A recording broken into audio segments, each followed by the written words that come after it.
Hello everyone. हम लोग अभी तक वेक्टर देखे, रिजोल्यूशन देखे और हम लोग रिवर प्रॉब्लम देखा, अम्ब्रेला प्रॉब्लम देखे, हम एडिशन देख चुके हैं, सब्ट्रैक्शन देख चुके हैं ना। अब मल्टीप्लिकेशन देखना है, ठीक है। मल्टीप्लिकेशन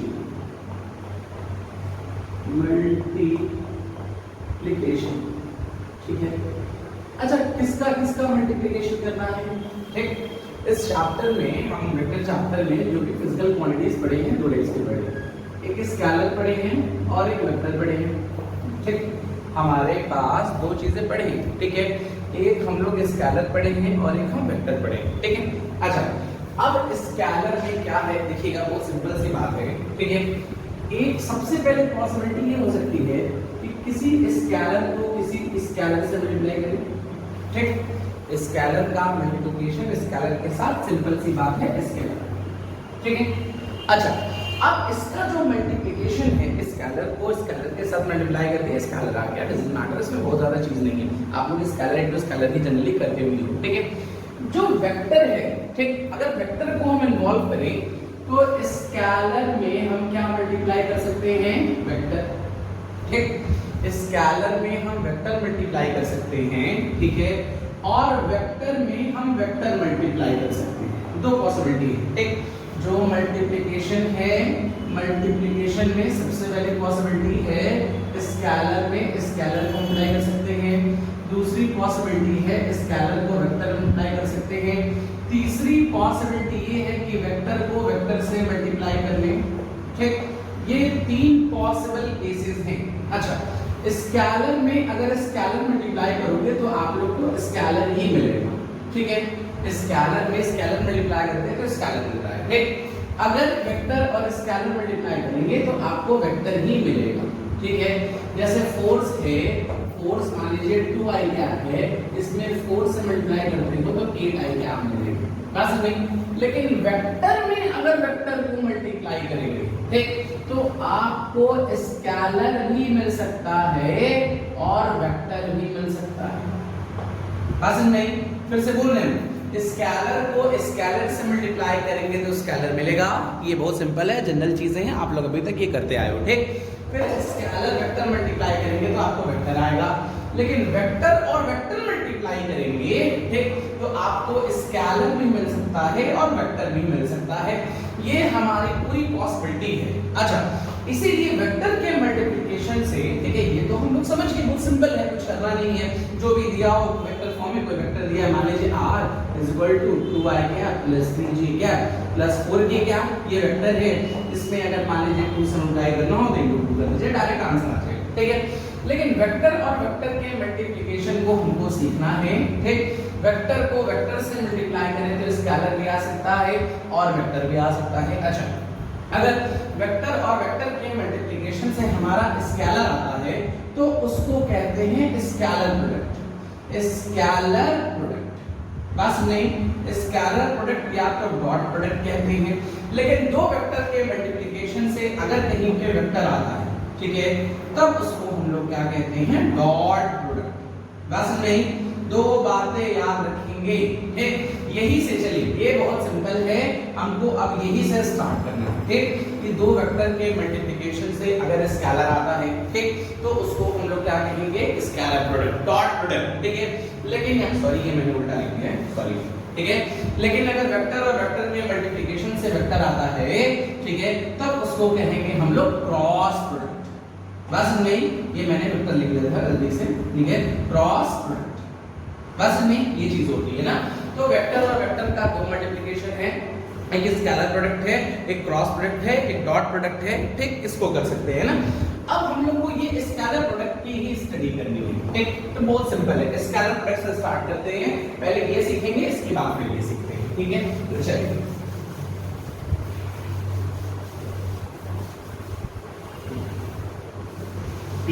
देखिए, अगर ये वेक्टर ए, हम लोग कौन सा पढ़ने जा रहे हैं, स्केलर प्रोडक्ट, ठीक है, स्केलर प्रोडक्ट या तो डॉट प्रोडक्ट, ठीक है, डॉट प्रोडक्ट, ठीक, डॉट प्रोडक्ट पढ़ने जा रहे हैं, ठीक। स्केलर प्रोडक्ट पढ़ने जा रहे हैं या तो डॉट प्रोडक्ट पढ़ने जा रहे हैं। अच्छा, अब मेरी बात ध्यान से सुनिए, मान लीजिए हमारे पास वेक्टर ए है, ठीक, और हमको इसका b के साथ डॉट प्रोडक्ट लेना है। ठीक, हमारे पास कोई वेक्टर a है, वेक्टर b के साथ हमको इसका डॉट प्रोडक्ट लेना है। तो ये एंगल हम गए कैसे, थीटा डायरेक्शन में। ये ट्रिग्नोमेट्री में भी बताए थे कि जब भी हम लोग एंटी क्लॉकवाइज जाते हैं, एंटी क्लॉकवाइज, ठीक है, एंटी क्लॉकवाइज, ठीक, तो थीटा की वैल्यू पॉजिटिव लेते हैं, लेकिन क्लॉकवाइज जाते हैं तो थीटा की वैल्यू नेगेटिव लेते हैं। ठीक है, तो देखिए जब भी जाइएगा ऐसे ही जाइएगा। ठीक, हमको डॉट लेना है, a डॉट b लेना है, ठीक है। तो a से हम b की तरफ जा रहे हैं, किधर जा रहे हैं, a से b की तरफ। तो a से b की तरफ अगर जाएंगे तो एंगल थीटा होगा, लेकिन a से b की तरफ गए तो एंगल आया थीटा। ठीक, और b से a की तरफ अगर जाएंगे तो उल्टा नहीं लौटेंगे। ठीक, b से a लौटेंगे तो माइनस थीटा होने लगेगा। क्यों, क्योंकि उस कंडीशन में क्लॉकवाइज। देख, तो हम लोग हमेशा डायरेक्शन एंटी क्लॉकवाइज लेंगे। तो b से अगर a की तरफ जाते हैं, ऐसे जाएंगे, b से अगर हम a की तरफ जाएंगे तो उस कंडीशन में होगा 360 माइनस थीटा। दो एंगल होंगे, ये थीटा ले लिया, एक 360 माइनस थीटा ले लिया। हमेशा याद रखिएगा एक ही डायरेक्शन में जाते हैं, बार बार डायरेक्शन नहीं बदलेंगे, नहीं तो थीटा का साइन चेंज हो जाएगा ना। अच्छा, डॉट प्रोडक्ट क्या होता है, दो वेक्टर के बीच का जो डॉट प्रोडक्ट होगा उनके मैग्नीट्यूड का प्रोडक्ट। ठीक, और उन दोनों के बीच में कोसाइन एंगल का प्रोडक्ट। ठीक है, ऐसे डिफाइन करते हैं, the product of magnitude, the product of magnitude and cosine angle, cosine angle between two vector, between two vector is called हमारा स्केलर या तो डॉट प्रोडक्ट। ठीक, दो वेक्टर के प्रोडक्ट, किसका किसका प्रोडक्ट, उनके मैग्नीट्यूड का प्रोडक्ट और उनके कोसाइन एंगल का प्रोडक्ट जो होगा उसी को हम लोग क्या कहेंगे, स्केलर या तो डॉट प्रोडक्ट। अच्छा, अब और समझिए, जैसे मान लीजिए कहां वेक्टर a है, ये है हमारा 2, इसका मैग्नीट्यूड, वेक्टर b है, ये हमारा 3, इसके बीच का एंगल हमारा 60।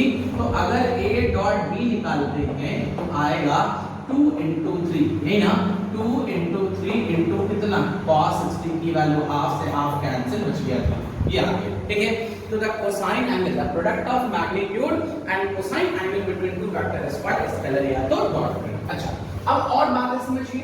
ठीक है, और बातें थोड़ी समझिए।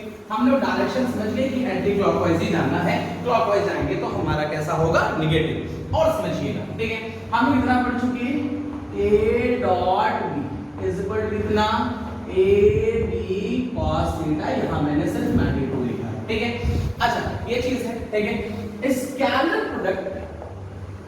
Product always gives scalar quantity. ठीक है, स्केलर क्वांटिटी।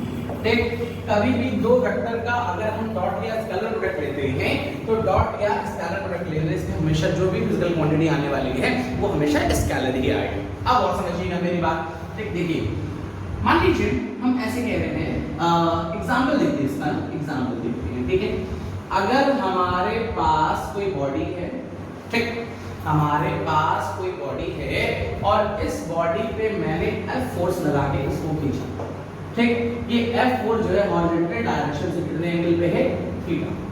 ठीक, हमारे F जैसे मान लीजिए ये डिस्टेंस है, ठीक है, इस डिस्टेंस को हॉरिजॉन्टल प्लेन पे हम ऐसे फोर्स लगा खींच रहे हैं, तो ये डिस्टेंस इसके ऊपर थोड़ी है, डिस्टेंस तो सीधा आएगा ना, ऐसे सीधा आएगा। ठीक, तो इस डायरेक्शन में हमारा चल फोर्स ऐसे लगा दे, चल सीधा है, जाने वाला डायरेक्शन सीधा है, मतलब इधर डिस्प्लेसमेंट हो रहा है, हो रहा है। अच्छा, अब ये डिस्प्लेसमेंट है, F के दो कंपोनेंट लीजिए, यहाँ पे F cos थीटा, यहाँ पे F sin थीटा, इस बॉडी का वेट क्या, mg। ठीक, अब ध्यान से देखिए, अगर सपोज दैट मैंने कहा होगा कि ये हमारा 10 न्यूटन का फोर्स है, थोड़ा सा मीनिंग समझिएगा। ठीक है, मीनिंग समझिएगा, इसका मतलब क्या होता है। ठीक है, 10 न्यूटन का फोर्स है और ये एंगल 60 डिग्री है। ठीक है, तो यहाँ पे वैल्यू आ गई होती 10 cos 60 और यहाँ पे वैल्यू आ गई होती 10 sin 60, sin 60 की वैल्यू √3/2 5√3। ठीक, और यहाँ पे वैल्यू कितनी आएगी 5। अच्छा, इस बॉडी पे, ठीक, इस बॉडी पे 10 न्यूटन का फोर्स लगाया गया। ठीक है, लेकिन इस बॉडी का जो लीनियर मोशन है, ठीक है, वो लीनियर मोशन सिर्फ 5 न्यूटन का फोर्स करा रहा है। इस बॉडी को आगे चलाने के लिए कौन सा फोर्स रिस्पांसिबल है, 5 न्यूटन। मतलब इस बस नहीं, इस डायरेक्शन में इसका जो इफेक्ट है वो कितना है 5 है, दे रहे थे 10 लेकिन मिला कितना हमको इस डायरेक्शन में 5 मिला ना। अच्छा अगर इसमें मैं पूछूं वर्क, तो work is equal to force, इस डायरेक्शन में फोर्स कितना है F cos theta into displacement in s, तो वर्क इज इक्वल टू क्या लिखेंगे F s cos थीटा, और F s cos थीटा को लिख सकते हैं, क्या लिख सकते हैं F डॉट s, बस नहीं यहां पे लिख सकते हैं F डॉट s। तो डॉट प्रोडक्ट क्या बता रहा है, एक वेक्टर का दूसरे वेक्टर पे इफेक्ट।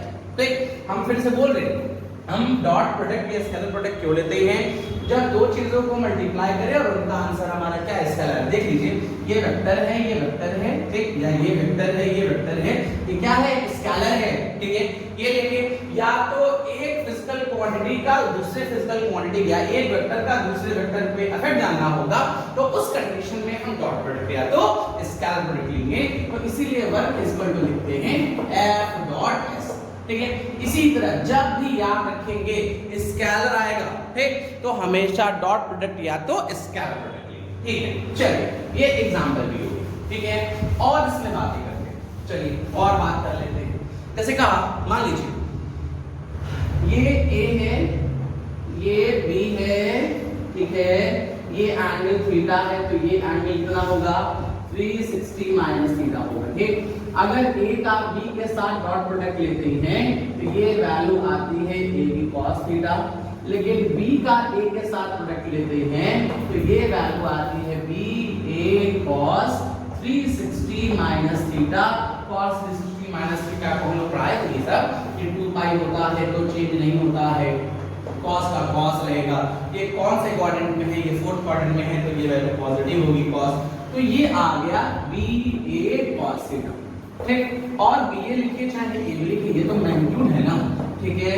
तो यहां से पता चला A dot B is equal to B dot A, ये चीज होना है, बस नहीं, ठीक। मतलब जो डॉट प्रोडक्ट है ये follow commutative law, follow commutative law, ठीक है। तो हमको पता चल गया कि जो डॉट प्रोडक्ट होता है वो कम्यूटेटिव लॉ को क्या करता है फॉलो करता है। अच्छा चलिए फिर आ जाते हैं और कुछ देखते हैं, ठीक। पहला पॉइंट मिला, ये फॉलो करेगा कम्यूटेटिव लॉ, ठीक है। दूसरा अगर कह दे, ठीक, A dot B plus C है, ठीक है, A dot B plus C है, तो इसको लिख सकते हैं A dot B plus A dot C, ये भी लिख सकते हैं, ठीक। मैंने इस डॉट को डिस्ट्रीब्यूट किया, देख ये जो डॉट है इस डॉट को बांटा किसमें किसमें B और C में, और इसको रीड करते हैं, आप लोग जूनियर क्लास में पढ़े होंगे, यहाँ पे ये डिस्ट्रीब्यूटिव है ना, तो इसको क्या कहेंगे डॉट इज, जो पढ़ने का तरीका है, dot is distributive over addition, ठीक। अगर यहाँ माइनस होता ना तो भी ये डिस्ट्रीब्यूटिव होता, मतलब जो स्केलर प्रोडक्ट है, डॉट प्रोडक्ट है, वो डिस्ट्रीब्यूटिव लॉ को फॉलो करता है, और वो डिस्ट्रीब्यूटिव लॉ को किस पे फॉलो करता है, ये डिस्ट्रीब्यूटिव लॉ को फॉलो करता है एडिशन और सब्ट्रैक्शन पे। अगर हम कह दें ऐसे लिखें, मान लीजिए A dot B dot C, ठीक है ना, A dot B dot C मैंने लिखा ऐसा, मान लीजिए ऐसा लिखा, ठीक। जिसको ऐसे नहीं लिखेंगे कि A डॉट B, फिर ये बीच में डॉट, फिर A डॉट C, ये नहीं लिख सकते ना। Dot is not distributive over dot, ठीक, dot is distributive over addition and subtraction. तो हमको पता चला जो स्केलर प्रोडक्ट होता है वो डिस्ट्रीब्यूटिव लॉ को भी फॉलो करेगा, लेकिन किसके ऊपर, एडिशन और सब्ट्रैक्शन के ऊपर। अच्छा इसकी प्रूविंग में भी आ जाइए, बोर्ड में पूछते हैं। मान लीजिए ये वेक्टर A है, ठीक है, थोड़ा और बड़ा बना लेते हैं ना, ये वेक्टर A है, ठीक, और ये वेक्टर B है, ठीक है, और ये वेक्टर C है, मैंने C ले लिया, ठीक। हमारे पास दो वेक्टर है, vector A, vector B, vector C, ठीक है। ये O मान लेते हैं, ये P मान लेते हैं, ये Q मान लेते हैं, ठीक। OP डायरेक्शन में A का इफेक्ट क्या होगा, तो इफेक्ट कौन बताता है, डॉट प्रोडक्ट। तो OP का जो डायरेक्शन में अगर A का इफेक्ट देखें तो A डॉट C होगा। अगर यही चीज मान लीजिए हम इस डायरेक्शन में PQ पे देखें, ठीक, अगर PQ पे हम देखें B का इफेक्ट तो क्या होगा, B डॉट C होगा, देख लीजिए, ठीक है। अगर हम वेक्टर A का इफेक्ट इस पे देखें तो ये C वाली लाइन है ना, तो A डॉट C जो क्योंकि डॉट प्रोडक्ट एक वेक्टर के ऊपर दूसरे का इफेक्ट बताएगा। बिल्कुल वैसे ही इस पे b का इफेक्ट आता है तो b डॉट c, बिल्कुल ऐसे ही OQ लिखते हैं। ठीक, अगर OQ लिखते हैं तो जरा इसको ज्वाइन करिए, इसके टेल को इसके हेड को, ये लॉ ऑफ ट्रायंगल से लिख सकते हैं a प्लस b लिख सकते हैं। तो OQ पे इसका इफेक्ट क्या होगा, a plus b dot c। और हम लोग जानते हैं कि ये लिखते हैं OP या OQ is equal to OP plus PQ लिख सकते हैं। देख लीजिए, तो OQ की जगह AB dot C is equal to A dot B plus A dot C, ये लिख सकते हैं ना। मतलब जो हमारा स्केलर प्रोडक्ट है वो डिस्ट्रीब्यूटिव है। किसके ऊपर डिस्ट्रीब्यूटिव है, ओवर एडिशन। यही काम सब्ट्रैक्शन में करते, इसको उल्टा करके तो भी हमारा डिस्ट्रीब्यूटिव होता ना। चलिए ये भी चीज हो गया। ठीक, और आ जाइए, और आ जाइए, ठीक है, और आ जाते हैं ना। मान लीजिए ऐसे कहते हैं if theta is equal to 0, ठीक है, थीटा इज इक्वल टू 0 होने का मतलब कि जो हमारा वेक्टर a है वेक्टर b के कैसा है, परपेंडिकुलर है। तो a dot b is equal to 0 ले लें, ab का, सॉरी ये पैरेलल है ना, सॉरी ये परपेंडिकुलर नहीं पैरेलल है, तो ab cos 0 की वैल्यू कितनी होती है, तो ab होगा। दो वेक्टर अगर हमारे पैरेलल हैं तो उनका डॉट प्रोडक्ट उनके मैग्नीट्यूड का प्रोडक्ट होगा। अच्छा, इफ थीटा की वैल्यू मान लीजिए 90 डिग्री है तो vector a is perpendicular to vector b, क्या लिखेंगे हम लोग यहाँ से, a dot b is equal to ab cos 90। ठीक, cos 90 की वैल्यू कितनी होती है, 0, तो ये पूरी वैल्यू कितनी आ गई, 0। ठीक, अगर दो वेक्टर एक दूसरे के परपेंडिकुलर है तो इनका डॉट प्रोडक्ट कितना होगा, 0 होगा। ये भी चीज हमको पता चल गया। चलिए अब और आते हैं और ऑर्थोगोनल वेक्टर की बात कर लें, i j and k cap. ठीक है, i j and k cap की बात करें तो यहां से क्या पता चला, देखिए अगर i डॉट i, ठीक, इसको सेल्फ प्रोडक्ट भी कहते हैं। ठीक है, अगर कहीं से हम लोग i डॉट i भी लेते हैं तो क्या लिखेंगे, मैग्नीट्यूड ऑफ i इनटू, खुद से ले रहे हैं ना, खुद के तो पैरेलल होगा, i खुद के पैरेलल होगा क्योंकि एक का ये है तो उसका दूसरा भाई भी यही तो होगा। ठीक, तो ये वैल्यू कितना होगा, 0 होगा कि नहीं। ठीक, और cos देखिए इसका मैग्नीट्यूड 1, इसकी वैल्यू भी 1, तो ये आ गया। ठीक, तो उसी तरह लिख सकते हैं जैसे i डॉट i बनाया, j डॉट j बनाया, वैसे ही k डॉट k की वैल्यू कितनी आएगी, 1 आएगी। ठीक, सेम वाले ऑर्थोगोनल वेक्टर होंगे तो उनका डॉट प्रोडक्ट कितना होगा, 1 होगा। अच्छा, अगर i डॉट j की बात करें, ठीक, तो i x एक्सिस j हमारा कौन सा एक्सिस, y एक्सिस, तो मॉड ऑफ j इनटू कितना, cos 90 की वैल्यू कितनी, 0।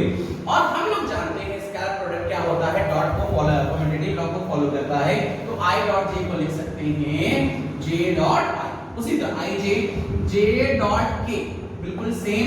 ठीक, ये भी कितना आएगा हमारा, 0। ठीक है, या तो k डॉट j, ठीक है, या तो i डॉट k या तो k डॉट i, ये वैल्यू कितनी होगी, 0। सेम अगर हमारे पास ऑर्थोगोनल वेक्टर है तो उनका डॉट प्रोडक्ट कितना होगा, 1। लेकिन डिफरेंट ऑर्थोगोनल वेक्टर है तो उनका डॉट प्रोडक्ट कितना होगा, 0 हो गया। ये हमारे पास डॉट प्रोडक्ट ऑर्थोगोनल वेक्टर का। अच्छा, और कर लेते हैं, देखिए और सारी वैल्यूज देखिए।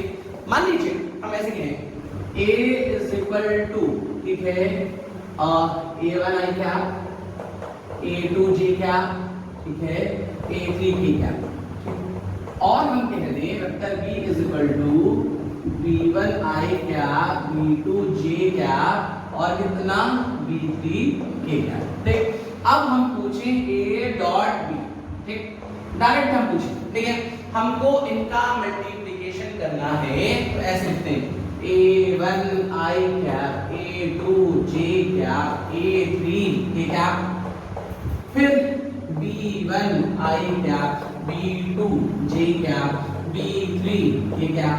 ठीक है, इस वाले का मल्टीप्लिकेशन इन तीनों से करेंगे, आ जाएगी a1 i और i ना कितना होगा, 1, क्या बचा, a1 b1, इसके साथ करेंगे a1 b2, यहाँ आएगा i डॉट j, देखिए i dot j zero, I dot J zero, हम लोग पढ़े डिफरेंट जीरो होता है, ठीक। इसका इसके साथ करेंगे आई डॉट के, फिर से जीरो, डिफरेंट वालों का जीरो होगा, सेम वाले का बच गया। तो बच गया हमारे पास a1 b1 प्लस इसको लेके आइए a2 j के साथ, i के साथ करेंगे j और i कितना जीरो, j और j कितना 1, तो बचा कितना a2 b2, ठीक। इसको इसके साथ करेंगे j डॉट k जीरो। अब इसमें आ जाइए ये k i 0 k j 0, k और k कितना 1, तो आ गया a3 b3, ये हमारा a डॉट b, ठीक। कोई भी वेक्टर अगर हमारा ऐसे थ्री डायमेंशन में दिया हुआ है ij की फॉर्म में, तो डायरेक्ट मल्टीप्लिकेशन कर सकते हैं। जैसे मान लीजिए a 2i cap j cap 4k, ठीक। b i कैप, ठीक है, 3j कैप 2k कैप। तो अगर a डॉट b लिखते हैं तो क्या लिखेंगे 2 into 1, 3 1 है 2, 3 into 1 3, 4 into 2 8, 3 11 2 कितना हो गया 8 3 11 2 14, ये हमारे पास डॉट प्रोडक्ट हो गया। अच्छा और आ जाइए, ठीक है, और आइए ऐसे करते हैं, और करते हैं, ठीक है। हाँ मान लीजिए vector a is equal to, फिर उसी को लेकर सॉल्व करते हैं, a1 i क्या, ठीक है, a2 j क्या, ठीक, a3 k क्या, ठीक, b vector b is equal to b1 i क्या, b2 j क्या, b3 k क्या, ठीक है। अब हम इसका पूछे डॉट प्रोडक्ट बताएंगे, ठीक। तो डॉट प्रोडक्ट को बता देंगे आप लोग directly, a dot b is equal कितना a1 b1 plus a2 b2 plus a3 b3, ये सब बता देंगे, ठीक है। अब हमारे पास क्वेश्चन ये है कि हमको यहाँ कैलकुलेट करना है थीटा, हमको वेक्टर a और वेक्टर b के बीच का एंगल कैलकुलेट करना है, और वो एंगल क्या कैलकुलेट करना है थीटा। अच्छा आइए a dot b is equal to magnitude of a magnitude of b into cos theta. तो cos थीटा की जो वैल्यू आ गई a डॉट b अपॉन कितना ab, ठीक है। a डॉट b की वैल्यू हमें पता है क्या a1 a2 सॉरी, ठीक है, a1 b1 plus a2 b2 plus a3 b3 upon, ठीक, a का मैग्नीट्यूड कितना, मैग्नीट्यूड हम लोग पहले पढ़ चुके हैं कितना a1 का स्क्वायर a2 का स्क्वायर a3 का स्क्वायर, ठीक। फिर इसका b1 का स्क्वायर b2 का स्क्वायर और b3 का स्क्वायर, ठीक है। ये हमारा दो वेक्टर के बीच का एंगल हो गया, ठीक। थीटा को लिख सकते हैं यही चीज, ये हम थीटा इधर भेज देना, तो यहाँ से डायरेक्टली लिख सकते हैं, हम ये हटा रहे हैं, ठीक है। Theta is equal to cos inverse of this, देख लीजिए ये आ गया, ठीक, cos के फॉर्म में आ गया। हमको दो वेक्टर के बीच का कैसा प्रोडक्ट मिल गया, सॉरी दो वेक्टर के बीच का हमको एंगल मिल गया थीटा, और वो थीटा किसके टर्म्स में मिला, वो थीटा मिला हमको cos के टर्म में ना। आप चाहें तो इस थीटा को sin के टर्म्स में भी निकाल सकते हैं, ठीक है। लिख लेंगे sin square theta cos square theta is equal to 1, cos की वैल्यू रखिएगा, सारी वैल्यूज आ जाएंगी, सिंपलीफाई करके आप लोग आंसर ट्राई करिएगा, हम नेक्स्ट वीडियो में इसको बता देंगे आंसर इसका ना। आप लोग खुद से ट्राई करिएगा, मैंने cos में आंसर निकाला है, आप लोग sin में आंसर निकालेगा, समथिंग होल स्क्वायर बनेगा, ठीक है। आप लोग इसको ट्राई करिएगा, नहीं तो मैं सॉल्व कर दूंगा, ठीक। अच्छा चलिए ये भी चीजें हो गई। अब जैसे मान लीजिए कहते हैं, सपोज दैट बहुत सिंपल क्वेश्चन, जैसे कह दिया vector a 2i cap j cap 3k cap, ठीक, vector b i cap 2j cap k cap, चले, है ना। इन दोनों वेक्टर के बीच का एंगल निकालना है, बहुत सिंपल, मॉड ऑफ ए कितना होगा, देखिए 4 और 9 31 40, ठीक है, कंसिडर है, ठीक। अगर कह दें मॉड ऑफ b, ठीक है, b का मैग्नीट्यूड 8 1 4 रूट 6, ठीक है। और अगर a डॉट b पूछे तो a डॉट b की वैल्यू 2 2 3, ठीक है, ये हो गया 7। हम लोग को पता है यहाँ से, ठीक है, cos theta is equal to a dot b upon, है ना, अंडर रूट 14 अंडर रूट 6, तो थीटा की वैल्यू कितनी आएगी cos inverse 7 upon under root 14 under root 6, ये आ गया ना। यहाँ से साइन निकाल सकते हैं, साइन स्क्वायर थीटा cos पर थीटा लेके सॉल्व कर लेंगे, ठीक है। ये हमारा डॉट प्रोडक्ट हो गया, ठीक। डॉट प्रोडक्ट से बीच का एंगल भी निकल गया। अच्छा अब मान लीजिए ऐसे कह रहे हैं, और भी क्वेश्चन है, देखिएगा और भी क्वेश्चन है, ठीक। देखिए और क्या लिख सकते हैं, ऐसे कर सकते हैं, क्या कर सकते हैं, मान लीजिए कहा वेक्टर ए दिया है 2i cap plus 3j cap plus 4k cap, ठीक है। Find angle from x axis y axis and z axis, ठीक। कि जैसे ये वेक्टर a दिया है, ये वेक्टर a दिया है ऐसे, ठीक है। इस वेक्टर ये x एक्सिस है, ये y एक्सिस है, ये z एक्सिस है, ये थीटा एंगल है, इसको अल्फा मान लीजिए, इसको बीटा मान लीजिए और इसको गामा निकाल लीजिए, ठीक। वेक्टर a का हमको एंगल निकालना है, कहां से, x एक्सिस से, y एक्सिस से और z एक्सिस से, ठीक। बहुत सिंपल है, देखिए फॉर x एक्सिस के लिए हम डायरेक्शन ले सकते हैं i कैप, हो गया। तो ये वेक्टर a का काम करेगा, ये वेक्टर b का काम करेगा। cos theta is equal to हम लोग जानते हैं क्या, a डॉट b। ये x एक्सिस का इक्वेशन ये लिखेंगे, अगर y एक्सिस का इक्वेशन पूछेगा तो j कैप, z एक्सिस का इक्वेशन पूछेगा तो k कैप। तो डायरेक्टली इन दोनों का डॉट i के साथ, i का कितना 2, बाकी तो 0 है, अपॉन इसका मैग्नीट्यूड 4 9 13 और 16 कितना हो गया, 30 16 29, ठीक है। इसका मैग्नीट्यूड 1 आ गया। तो यहाँ थीटा हम x से ले रहे तो अल्फा, तो अल्फा की वैल्यू cos इनवर्स 2/√29, ठीक। अगर यही चीज y एक्सिस से पूछा होता तो बीटा लिखते cos इनवर्स, ठीक है, फॉर y एक्सिस, ठीक है। y एक्सिस के लिए जो इक्वेशन आता है वो आता हमारा कितना, j कैप। तो क्या लिखेंगे, इसका और j का बीच का प्रोडक्ट ना, तो 3 आएगा, बाकी तो 0 हो जाएगा, 3 अपॉन फिर से मैग्नीट्यूड कितना 29। बिल्कुल उसी तरह फॉर z एक्सिस पूछा होगा, z एक्सिस, ठीक है, z एक्सिस, ठीक है। z एक्सिस का इक्वेशन क्या होगा, k कैप। तो यहाँ पे एंगल हमारा जो गामा होगा cos इनवर्स इसका इसके साथ मल्टीप्लाई करें कितना आएगा 4/√29। ये हमारी सारी वैल्यूज आ गई। और यही क्वेश्चन मैंने रिजोल्यूशन ऑफ वेक्टर में बताया था कि इसका मैग्नीट्यूड कितना है, √29 है, ये वैल्यू कितनी है, तो ये वैल्यू 2 है, ये वैल्यू कितनी है, तो ये वैल्यू 3 है, यहाँ से ये वैल्यू कितनी है, तो ये वैल्यू हमारी 4 है। इसमें निकाल सकते हैं, देख लीजिए cos alpha is equal to base upon hypotenuse 2/√29 है। आप लोग जैसे चाहो वैसे सॉल्व कर सकते हो, कोई इशू नहीं है ना। अच्छा और समझिए, मान लीजिए और क्वेश्चन करते हैं, बहुत सिंपल क्वेश्चंस है ना। कहा if vector a is equal to 2i cap plus 3j cap plus 4k cap, vector b is equal to i cap plus j माने j कैप प्लस, ठीक है, z k cap, and vector a perpendicular to vector b find z, ठीक। कह रहा है vector a की value दी है, वेक्टर b की वैल्यू दी है, और a और b एक दूसरे के परपेंडिकुलर हैं, तो z की वैल्यू निकालिए ना। तो अगर a परपेंडिकुलर टू b है तो हम लोग जानते हैं एंगल 90 cos 90 0, तो डॉट प्रोडक्ट 0 होता है। डॉट प्रोडक्ट कितना होता है, 0। डॉट प्रोडक्ट 0 है तो 2 × 1 2, ठीक, 3 × 1 3, और ये 4 × z कितना, 4z इज इक्वल टू 0, तो z की वैल्यू हो जाएगी -5/4, हो गया काम खत्म। बहुत सिंपल क्वेश्चंस है ना।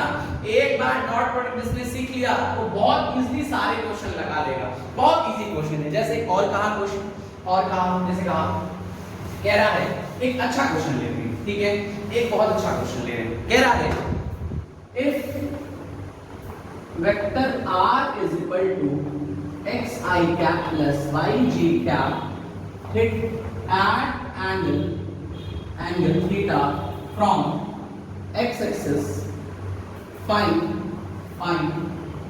unit vector IR in direction of r, and unit vector I theta in perpendicular to IR, ठीक। कह रहा है हमारे पास कोई पोजीशन वेक्टर दिया है xi cap plus yj cap, ठीक।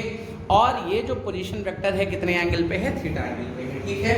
और हमको एक यूनिट वेक्टर निकालना है आई आर, ठीक, हमको आई आर यूनिट वेक्टर निकालना है, ये आई आर एक्स वाला नहीं है, निकालना है जो आई आर जो इसके डायरेक्शन में, ठीक है। अच्छा, और एक हमको यूनिट वेक्टर निकालना है आई थीटा, वो हमको आई थीटा निकालना है जो आई आर के परपेंडिकुलर। तो सुनिएगा मेरे, बहुत सिंपल क्वेश्चन है, देखिए ये ठीक, ये एक्स एक्सिस है, ये वाई एक्सिस है, ठीक है।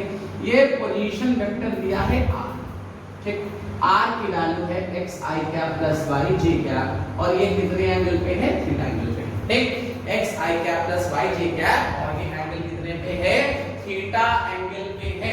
अच्छा, हमको आई आर निकालना है यूनिट वेक्टर, ठीक, आई आर यूनिट वेक्टर निकालना है आर के डायरेक्शन में, तो आई आर यूनिट वेक्टर निकालना है आर के डायरेक्शन में, तो जो यूनिट वेक्टर इसका वही इसका होगा, मैग्नीट्यूड 1 है वैसे भी, तो डायरेक्शन इसका ही होना है, तो डायरेक्टली लिख सकते हैं vector r upon mod of r, तो ये वैल्यू आ जाएगी x i cap plus y j cap upon under root x square y square, या इसको लिख सकते हैं x upon under root x square y square i cap plus, ठीक है, y under root x square y square j, ठीक, ये लिख लीजिए ना। अच्छा, और ध्यान से देखिए, फिर से हम बोल दे रहे हैं, हम आईआर में ये क्यों लिए हैं, क्योंकि हमको जो यूनिट वेक्टर निकालना है, यूनिट निकालना है, और किसके डायरेक्शन में निकालना है, आईआर के डायरेक्शन में, vector R upon mod of R मैंने लिख दिया। अच्छा, अब इस ट्रायंगल को देखिए, ठीक, तो ये x है ना, ये x है, और ये कितना है, y है, ठीक, तो x अपॉन दिस, ये बेस है ना, इसके जगह लिख सकते हैं cos थीटा, लिख सकते हैं, ठीक, और इसके जगह लिख सकते हैं हम लोग sin थीटा j कैप, ये हमारा यूनिट वेक्टर आ गया आई आर, ठीक है। पहला पार्ट इसका हमने सॉल्व कर लिया, ठीक है। अब और समझिएगा, हमको दूसरा पार्ट सॉल्व करना है, ठीक है, थीटा के टर्म्स में हम आंसर निकालें ना। अच्छा, आई आर हमने सॉल्व कर लिया, देखिए आई आर की वैल्यू निकालिए cos theta I cap plus sin theta j cap. अब हमको एक यूनिट वेक्टर निकालना है जो आई आर के परपेंडिकुलर है, ऐसे देखिए आई थीटा, ठीक, आई थीटा इसके परपेंडिकुलर है 90, तो मान लिया आई थीटा को हम सपोज कर लिए अपने पास से I theta is equal to alpha I cap plus beta J cap, हम सपोज कर लिए, ठीक है, I theta is equal to alpha I cap plus beta J cap. अब मेरी बात समझिएगा, ये दोनों एक दूसरे के कैसे हैं, परपेंडिकुलर हैं। अगर ये दोनों एक दूसरे के परपेंडिकुलर हैं, तो I theta dot I R का प्रोडक्ट कितना होता है, 0। क्या लिखेंगे, cos theta alpha plus sin theta beta is equal to 0, तो लिख सकते हैं alpha cos theta is equal to minus beta sin theta, तो alpha by beta is equal to, ठीक, alpha by beta is equal to लिख सकते हैं हम लोग minus cos theta upon sin theta, एक रिलेशन में आ गया। अच्छा, है तो ये यूनिट वेक्टर, तो इसका मैग्नीट्यूड कितना होगा, मैग्नीट्यूड ऑफ आई थीटा जो होगा वो 1 होगा, ठीक, तो इसका मैग्नीट्यूड यहां से निकालिए, अल्फा स्क्वायर बीटा स्क्वायर का रूट ना हटाएंगे तो नहीं आएगा, ठीक, इसका मैग्नीट्यूड ये तो आएगा, स्क्वायर करके हट गया। अच्छा, अब जरा ध्यान से देखिए, इसमें हम अल्फा से डिवाइड कर रहे हैं, चलिए इस या बीटा से डिवाइड है, बीटा स्क्वायर से, alpha square upon beta square plus, ठीक है, ये 1 और ये कितना 1 अपॉन बीटा स्क्वायर, ठीक, अल्फा बाय बीटा की जगह cos बाय sin लिख सकते हैं, देख लीजिए इसके जगह cos बाय sin, और इसका स्क्वायर है तो पूरे का स्क्वायर, तो cos square theta upon sin square theta plus 1 upon beta square, ये उधर गया एलसीएम ना, cos पर sin square 1 upon sin square, तो बीटा की वैल्यू आ गई sin थीटा, देख लीजिए बीटा के, ये बहुत सिंपल नहीं है, ये एलसीएम लेंगे sin स्क्वायर आएगा, sin स्क्वायर ऊपर जाएगा, sin square cos square 1 upon sin square 1 upon beta square, तो beta square sin square beta equal to sin theta, beta की जगह sin रखिए, sin से sin कैंसिल, अल्फा की वैल्यू माइनस cos थीटा, तो जो रिक्वायर्ड वेक्टर आई theta है यहां पे वैल्यू रखिए, अल्फा की जगह आ गया cos theta minus cos theta I cap plus, ठीक है, sin थीटा जी कैप, ये हमारा आ गया यूनिट वेक्टर, ठीक, यूनिट वेक्टर आ गया हमारा आई आर और आई थीटा। बस नहीं, ये बहुत अच्छा क्वेश्चन है, सिंपलीफाई है, ठीक है, थोड़ा लंबा कैलकुलेशन लग रहा है लेकिन है बहुत इजी। कॉन्सेप्ट क्लियर करने के लिए सिर्फ हमने ये क्वेश्चन बताया। चलिए ये चीज हो गया। अब आते हैं और क्वेश्चन आते हैं, ठीक है, और क्वेश्चन देखिए। प्रोजेक्शन निकालना है, प्रोजेक्शन